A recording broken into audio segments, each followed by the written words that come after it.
તો પહેલા જ કહી દઉં, મને નમાલા વેડા નહીં ફાવે. ભારત માતા કી, ભારત માતા કી.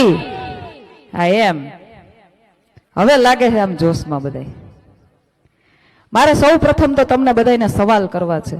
એ સવાલના મને હાથ ઊંચા કરીને હા કે નામાં જવાબ આપજો.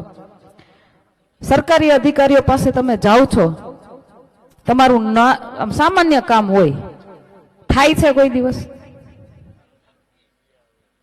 મોટેથી બોલો, એ કોઈ નથી બીવાની જરૂર નથી. નથી થતું ને? કેટલા ધક્કા ખવડાવે ને? અને ઈ જ પાછા આમ ટેબલ નીચેથી જરા ખરકાવો તો કેવું ફટાફટ થાય.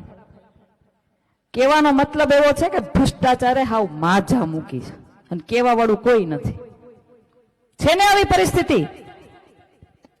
બીજો સવાલ મારે તમને એ કરવો છે, આ તમારા ગામનો આ રોડ રસ્તાની હાલત કેટલા સમયથી આવીને આવી છે?